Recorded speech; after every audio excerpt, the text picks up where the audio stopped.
which is why it was so fascinating for me a few years later in Hollywood to actually meet her at in MGM in the makeup room.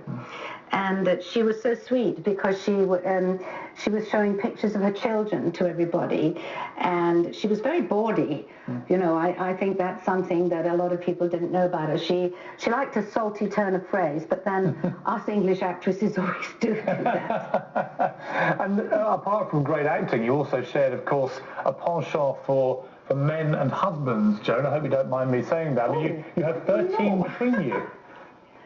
Oh, that's true. And in fact, the last time that I got a divorce, she sent me a note and she said, I'm still ahead by 3. I sent one back saying, don't worry, Liz, I'm going to catch up.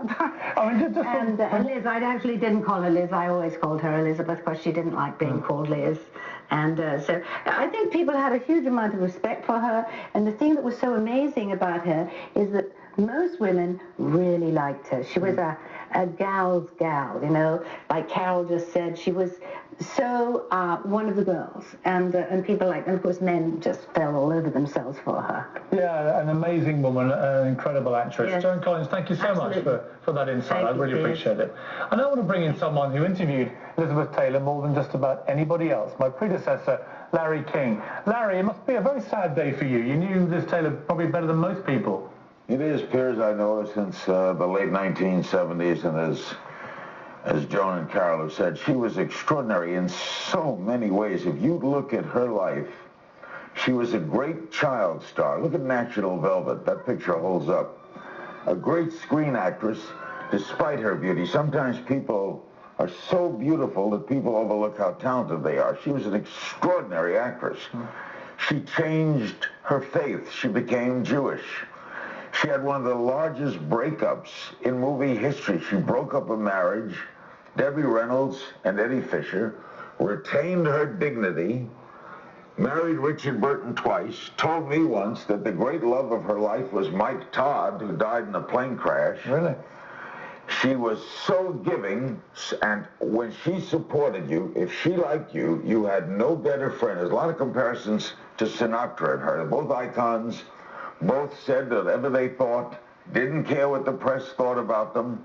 When they stood up for you, they stood up for you. Michael Jackson, she was in the front row. First real star to stand up for AIDS. There's so many things about her. In fact, everything you can do in life, she did. Larry, I wanted to just play a clip now from one of your interviews. This one's from 2006, and I'll talk to you after we've watched a bit of this. Is it hard, Elizabeth, or easy to work with someone you're in love with? No, I've never had a better time in my life. Than working with Richard? Yeah, on Virginia Woolf. Even though you're fighting tooth and nail. Well, we got it all out on the set, and we go home, have dinner with the children, play word games with them, and learn our lines after dinner, and go to sleep. Did you love doing that play? I did. Because that's top of the crop writing, isn't it? Oh, wonderful. And wonderful words to wrap your lips around. How did you like, was Richard a helpful actor? He was a brilliant actor and helpful, and we were like on the same beam so much that we triggered each other off. Is that still the ring he gave you? Well, I don't throw it often.